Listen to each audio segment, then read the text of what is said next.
वसुदेव की।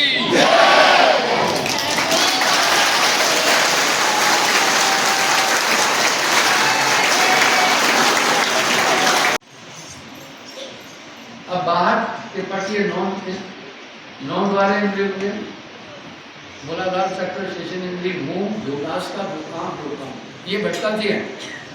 किसको? आपके ध्यान को। आपका ध्यान इसी में भटकता है, ये इंद्रियां भटकाती हैं।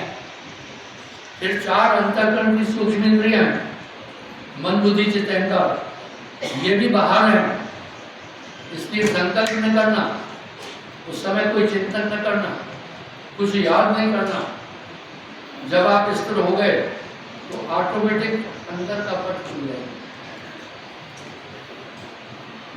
इसको कहते हैं चश्म दिल, यानी दिल की आंख। चश्म दिल से देख तू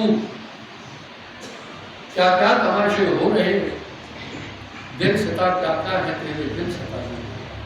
ये है बाहर के पट बंद कर भीतर के पट खोल, तब आत्मा समझ में आएगी। मन बुद्धि चित्त अहंकार का हमला समझ में आएगा, मैं क्या हूं समझ में आएगा। परट वजूद में अजब विश्राम है और मौजूद तो समझ आएगा।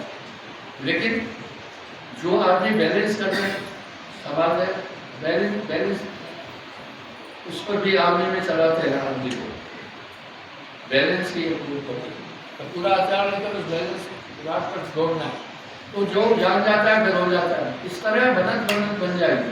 निरंतर जो ध्यान भजन सुमरण करता है, और इन सब की चाबी सुमरण है।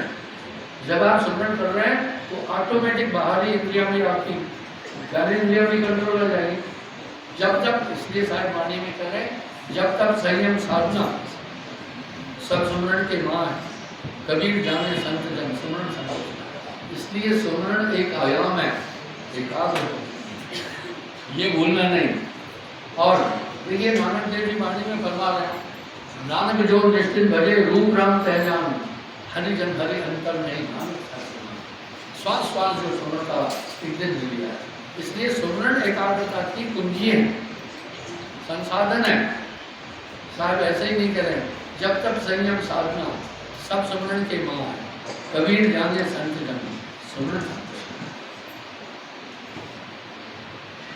आपके ध्यान में ही दिव्य दृष्टि है, इसी ध्यान को सुरक्षित सुरत संभाले कार्य पुनः भ्रम बुला मन सया